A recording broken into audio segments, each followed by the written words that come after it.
Hello friends, welcome to my channel Mamata Mysuru. ಇವತ್ತಿನ ಟಾಪಿಕಲ್ಲಿ ಏನಂತ ಹೇಳಿದ್ರೆ ಮಸಾಲ ಕಾರ್ನ್ ಚಾಟ್ 5 ಅಥವಾ 6 ನಿಮಿಷದಲ್ಲಿಯೇ ನಾವು ಇದನ್ನು ತಯಾರನ್ನ ಮಾಡ್ಬೋದು. ಅತ್ಯಂತ ರುಚಿಕರವಾದಂತಹ ಮತ್ತು ಆರೋಗ್ಯಕರವಾದಂತಹ ಸಂಜೆಯ ಟೈಮಲ್ಲಿ ನಾವು ಲಘು ಉಪಹಾರ ಅಂದರೆ ಸ್ನ್ಯಾಕ್ಸ್ ಆಗಿ ನಾವು ಇದನ್ನು ಬಳಸ್ಬೋದು. ಇದಕ್ಕೆ ಬೇಕಾಗುವಂತಹ ಪದಾರ್ಥಗಳು ಯಾವುದು ಅಂತ ನಾನು ಹೇಳ್ತೀನಿ. ಮೊದಲಿಗೆ ನಾವು ಏನು ಮಾಡಬೇಕು ಅಂತ ಹೇಳಿದ್ರೆ, ಈ ಕಾರ್ನ್ ಇರುತ್ತಲ್ಲ, ಈ ಒಂದು ಕಾರ್ನ ಅಂದರೆ ಇದು ಸ್ವೀಟ್ ಕಾರ್ನ್ ಅಂತ ಹೇಳ್ಬೋದು, ಅಂದರೆ ಸಿಹಿಯಾಗಿರೋದು. ಇದನ್ನೆಲ್ಲ ಬಿಡಿಸ್ಕೊಳ್ಬೇಕು ಕ್ಲೀನಾಗಿ. ಅದರಲ್ಲೆಲ್ಲ ಎಲೆಯೆಲ್ಲ ಇರುತ್ತೆ ನೋಡಿ, ಅದರಲ್ಲಿ ಒಂದು ರೀತಿಯಲ್ಲಿ ನಾರಿನ ಪದಾರ್ಥಗಳೆಲ್ಲ ಇರುತ್ತೆ. ಅದನ್ನೆಲ್ಲ ನೀಟಾಗಿ ಕ್ಲೀನ್ ಮಾಡ್ಕೋಬೇಕು. ಅದಕ್ಕೆ ಪ್ಲ್ಯಾಸ್ಟಿಕಲ್ಲಿ ಹಾಕಿರ್ತಾರೆ. ನಾನು ಏನು ಬೇಕಾಗಿಲ್ಲ, ನನಗೆ ಮಾರ್ನಿಂಗ್ ಒಂದು ರೀತಿಯಲ್ಲಿ ಡಯಟ್ ಫುಡ್ ಆಗಿಯೂ ಸಹ ಬಳಸ್ಬೋದು. ಮತ್ತು ಮಕ್ಳಿಗೂ ಸಹ ನೀವು ಸ್ಕೂಲ್ಗೆ ಒಂದು ರೀತಿಯಲ್ಲಿ ಸ್ನ್ಯಾಕ್ಸ್ ಆಗಿಯೂ ಸಹ ಕಳಿಸ್ಕೊಡ್ಬೋದು. ಸಂಜೆ ಟೈಮ್ನಲ್ಲಿ ಇದು ತಿನ್ನೋದಕ್ಕೂ ತುಂಬಾ ಚೆನ್ನಾಗಿರುತ್ತೆ. ಒಳ್ಳೆ ಡಯಟ್ ಫುಡ್ಡು ಅಂತಲೂ ಸಹ ಹೇಳ್ಬೋದು. ನೋಡಿ, ಇದಕ್ಕೆ ನಾನು ಕೇವಲ ಒಂದು ಅರ್ಧ ಭಾಗವನ್ನು ಮಾತ್ರ ಕಟ್ ಮಾಡ್ಕೊಂಡಿದ್ದೀನಿ. ನಂತರ ಅದರಲ್ಲಿ ಕಾಳುಗಳೆಲ್ಲ ಇರುತ್ತೆ ನೋಡಿ, ಕಾರ್ನ್, ಅದನ್ನು ಕ್ಲೀನಾಗಿ ಬಿಡಿಸ್ಕೊಳ್ಬೇಕು. ಬಿಡಿಸ್ಕೊಂಡ್ರೆ ಇದು ಏನು ಅಂತ ಹೇಳಿದ್ರೆ ಆರೋಗ್ಯಕ್ಕೆ ತುಂಬಾ ಒಳ್ಳೆಯದು. ಬಹಳ ಬೇಗನೆ 5 ನಿಮಿಷಕ್ಕೆಲ್ಲ ನೀವು ಮಾಡ್ಕೊಳ್ಬೋದು. 5-6 ನಿಮಿಷಕ್ಕೆಲ್ಲ ಮಾಡಿಕೊಂಡು ಮಾರ್ನಿಂಗ್ ಟೈಮ್ನಲ್ಲಿ ತಿಂದ್ರೂ ಸಹ ತುಂಬ ಒಳ್ಳೆಯ ಒಂದು ರೆಸಿಪಿ ಅಂತಲೇ ಹೇಳ್ಬೋದು. ಚಾಟ್ ಥರ ಇರುತ್ತೆ, ಅಂದರೆ ಅಷ್ಟೊಂದೇನು ಇದಕ್ಕೇನು ಆಯಿಲು ಗೀಲು ಏನೂ ಬೇಕಾಗಿಲ್ಲ. ಭಾಳ ಈಸಿಯಾಗಿ ಮಾಡ್ಕೊಳ್ಬೋದು. ಮತ್ತು ಕೆಲವರೆಲ್ಲ ಈ ಜಿಮ್ಗೆ ಹೋಗ್ತಾರೆ, ಅಂಥವ್ರೂ ಸಹ ಜಿಮ್ ಮುಗಿಸ್ಕೊಂಡು ಬಂದು ಸಹ ಇದನ್ನು ತಿನ್ಬೋದು. ತುಂಬಾ ಚೆನ್ನಾಗಿರುತ್ತೆ. ನೋಡಿ, ಇಲ್ಲಿ ಸಣ್ಣದಾಗಿರೋಂತಹ ಆ ಕಾರ್ನ್ಗಳೆಲ್ಲ ಬಿಡಿಸ್ಕೊಳ್ತಾ ಇದ್ದೀನಿ, ಆಯಿತಾ. ಇದು ಏನಂದರೆ ನಾವು ಬಿಡಿಸಾದ ನಂತರ ಕೆಲವರೆಲ್ಲ ಡೈರೆಕ್ಟಾಗಿ ಹಾಕ್ಬಿಡ್ತಾರೆ. ಆ ಥರ ಏನು ಹಾಕಬಾರ್ದು. ಯಾಕೆ ಅಂತ ಹೇಳಿದ್ರೆ, ಯಾವುದೇ ಪದಾರ್ಥವನ್ನೇ ಆಗಲಿ ತಂದ ನಂತರ ಉಪ್ಪು ನೀರಿನಲ್ಲಿ ಅದನ್ನು ತೊಳೆದು ಆ ನಂತರ ಹಾಕಬೇಕು. ಇದನ್ನು ಬಿಡಿಸೋದೇ ಒಂದು ನಿಧಾನ ಆಗುತ್ತೆ. ಇದನ್ನು ಕ್ಲೀನಾಗಿ ಬಿಡಿಸ್ಕೊಳ್ಳಿ.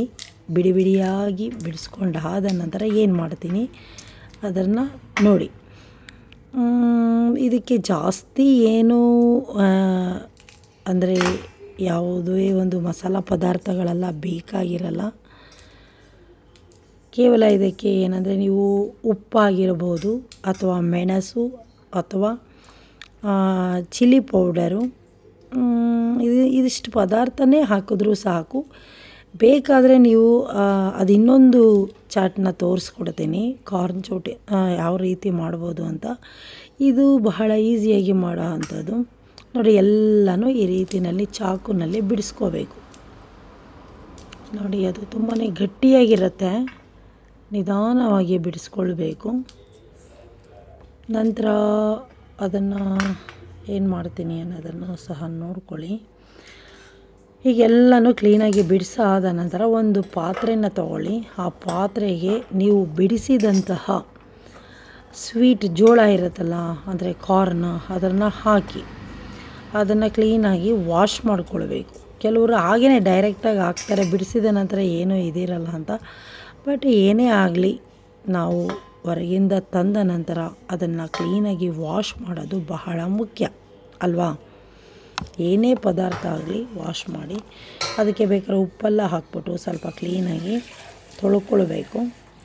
ತೊಳೆದ ನಂತರ ಏನು ಮಾಡ್ತೀನಿ ನೋಡಿ, ಸ್ವಲ್ಪ ನೀರು ಹಾಕಿದೆ ನೋಡಿ, ನೀರು ಹಾಕಿ ಅದನ್ನು ಚೆನ್ನಾಗಿ ಕಲಕಿ ಒಂದು ಪಾತ್ರೆಗೆ ಅದನ್ನು ಕ್ಲೀನಾಗಿ ಹಾಕ್ಕೊಳ್ಬೇಕು, ಆಯಿತಾ. ನಂತರ ಇದನ್ನು ತಿನ್ನೋದ್ರಿಂದ ಏನಂದರೆ ಆರೋಗ್ಯಕ್ಕೆ ಒಂದು ರೀತಿಯಲ್ಲಿ ತುಂಬಾ ಒಳ್ಳೆಯದು ಅಂತಲೇ ಹೇಳ್ಬೋದು. ಅಷ್ಟು ಆಯಿಲ್ ಏನೂ ಬೇಕಾಗಿರಲ್ಲ. ಬೇಕಂದರೆ ನೀವು ಸ್ವಲ್ಪ ಬೇಕಾದರೆ ಬೆಣ್ಣೆ ಬೇಕಾದರೆ ಹಾಕ್ಕೊಂಡು ಸಹ ತಿನ್ಬೋದು. ನಾನು ಈಗ ರೆಡಿ ಮಾಡ್ತಾ ಇರೋದಂತಹ ಕಾರ್ನ್ಗೆ ಏನು ಅಷ್ಟೊಂದೇನು ಬೇಕಾಗಿಲ್ಲ ಏನೂ. ಬೇಕಾದರೆ ಹಾಕ್ಕೊಳ್ಬೋದು. ನಾನು ಅದು ಏನು ಹಾಕಿದ್ದೀನಿ ಅಂದರೆ ಸ್ವಲ್ಪ ನೀರನ್ನು ಹಾಕ್ಬಿಟ್ಟು ಸ್ಟವ್ ಮೇಲೆ ಇಟ್ಟೆ. ಇದಕ್ಕೆ ಸ್ವಲ್ಪ ಬೇಕಾದರೆ ಸಿಮ್ಮಲ್ಲೇ ಬೇಯಿಸ್ಬೋದು. ಯಾಕೆಂದರೆ ಇದು ಬೆಂದ ನಂತರ ದಪ್ಪ ದಪ್ಪ ಆಗುತ್ತೆ. ನೀವು ರೋಡ್ ಸೈಡಲ್ಲೆಲ್ಲ ನೋಡ್ಬೋದು, ಅವರೆಲ್ಲ ರೋಡ್ ಸೈಡಲ್ಲಿ ಬೇರೆ ಒಂದು ನೀರೆಲ್ಲ ಹಾಕಿ ಒಂದು ರೀತಿಯಲ್ಲಿ ಬೇಯಿಸ್ತಾರೆ. ಇದಕ್ಕೆ ಉಪ್ಪನ್ನು ಹಾಕ್ಬಿಟ್ಟು ಬೇಯಕ್ಕೆ ಇಟ್ಟಿದ್ದೀನಿ. ರೋಡ್ ಸೈಡಲ್ಲೆಲ್ಲ ಮಕ್ಕಳೆಲ್ಲ ಕೇಳ್ತಾರೆ ಅಂತ ಹೇಳಿಬಿಟ್ಟು ಕೊಡಿಸ್ತೀರಾ. ಬಟ್ ಆದರೆ ಆ ಥರ ಏನು ಬೇಕಾಗಿಲ್ಲ. ಮನೆಯಲ್ಲೇ ಬಹಳ ಈಸಿಯಾಗಿ ಈ ಕಾರ್ನ ಚಾಟ್ನ ಮನೆಯಲ್ಲೇ ತಯಾರಿಸಿ ಮಕ್ಕಳಿಗೆ ಕೊಡಿ. ಒಂದು ರೀತಿಯಲ್ಲಿ ತುಂಬಾ ಚೆನ್ನಾಗಿರುತ್ತೆ. ಆಮೇಲೆ ಬೆಂದ ನಂತರ ಇದನ್ನು ನಾನು ಒಂದು ಸ್ಟೀಲ್ ಬೌಲ್ಗೆ ಹಾಕ್ಕೊಳ್ತೀನಿ. ಅದಕ್ಕೆ ಏನೇನು ಹಾಕ್ತೀನಿ ಅಂತ ನೋಡಿ. ಹಾಗೆಯೇ ನನ್ನ ವಿಡಿಯೋ ನೋಡ್ತಾ ಇರುವಂಥ ನಿಮ್ಮೆಲ್ಲರಿಗೂ ತುಂಬಾ ಥ್ಯಾಂಕ್ಸು ಸಹ ಹೇಳ್ತೀನಿ. ಯಾಕೆ ಅಂತ ಹೇಳಿದ್ರೆ ಎಲ್ಲ ವಿಡಿಯೋನು ನೋಡಿ ತುಂಬಾ ಪ್ರೋತ್ಸಾಹನ ಕೊಡ್ತಾ ಇದ್ದೀರಾ. ಹಾಗೆ ಸಬ್ಸ್ಕ್ರೈಬ್ ಮಾಡ್ಕೊಳ್ಳಿ, ಲೈಕ್ ಮಾಡಿ, ಹಾಗೆ ಸಬ್ಸ್ಕ್ರೈಬ್ ಮಾಡಿಕೊಂಡು ಶೇರು ಮಾಡಿ ಅಂತ ನಾನು ಹೇಳ್ತೀನಿ.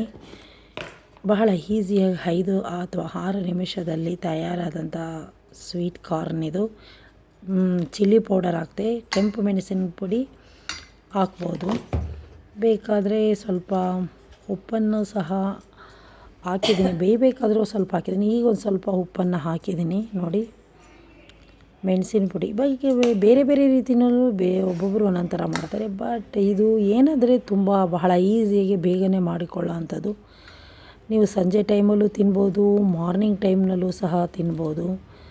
ಬಹಳ ಹೆಲ್ತಿಯಾಗಿರೋದು, ಡಯಟ್ ಫುಡ್ಡೂ ಸಹ ಆಗಿರುತ್ತೆ. ಹಾಗೆ ನನ್ನ ವಿಡಿಯೋ ನೋಡಿ ಪ್ರೋತ್ಸಾಹ ನೀಡುತ್ತಿರುವಂಥ ತಮ್ಮೆಲ್ಲರಿಗೂ ತುಂಬಾ ಥ್ಯಾಂಕ್ಸನ್ನು ಹೇಳ್ತೀನಿ.